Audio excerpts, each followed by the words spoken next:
काय मागण्यात काय नियोजन दिलंय?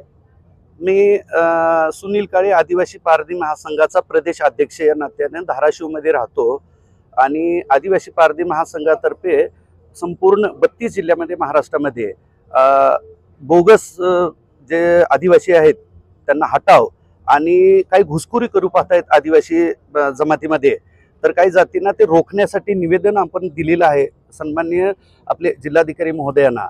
माझी एक कळकळीची विनंती आहे आपल्या पत्रकार बांधवांना की आम्ही कुणालाच आमचं 7.5% पेक्षा अधिक आम्ही कुणालाच मागत नाहीत.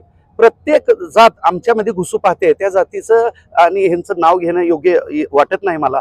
परंतु प्रशासनानं खरोखरच म्हणजे आमची बाजू 45 जातीचं दुबळी आहे, 7.5% आम्हाला आरक्षण आहे.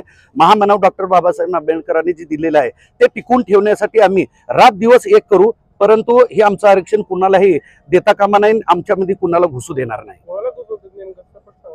आता स्पष्ट सांगायचं बोललं तर आता हल्लीमध्ये तुम्हालाही माहित आहे बंजारा समाज घुसू पाहतोय. तो राजस्थानमधून आला किंवा अजून कुठून आला, त्याच्या वावड्या वेगळ्या आहेत, ते गॅजेट आहे हैदराबादचं वगैरे असं म्हणतायत.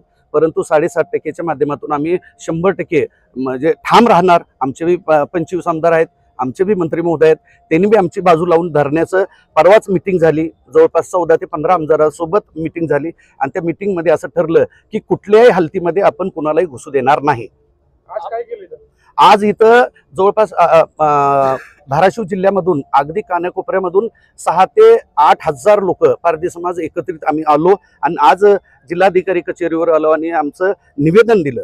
आणि त्या निवेदनामध्ये आमचं एवढंच मत आहे की कुणीही आमच्या आदिवासीमध्ये घुसता कामा नये आणि आम्ही घुसू देणार नाही. याबाबत मुख्यमंत्री काय संदिग्ध भूमिका आहे का?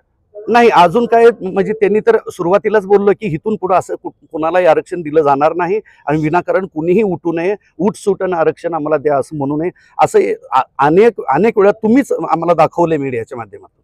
पुढची भूमिका काय असणार मागण्या? पुढची भूमिका म्हणजे ह्याच्यानंतर जर ह्यांनी काय कुठलं पाऊल उचलण्याचं आम्हाला जर चित्र वाटलं तर ह्याच्यापेक्षा तीव्र हे सहजरित्या 1 दिवसाची प्लॅनिंग मध्ये जर एका जिल्ह्यामध्ये जर 8-10 हजार लोक येत असतील तर तुम्हाला वाटू द्या की 10-20 दिवसाची जर आम्ही प्लॅनिंग केली तर सळोकी पळू आणि सगळं चक्कात जाम करून टाकू.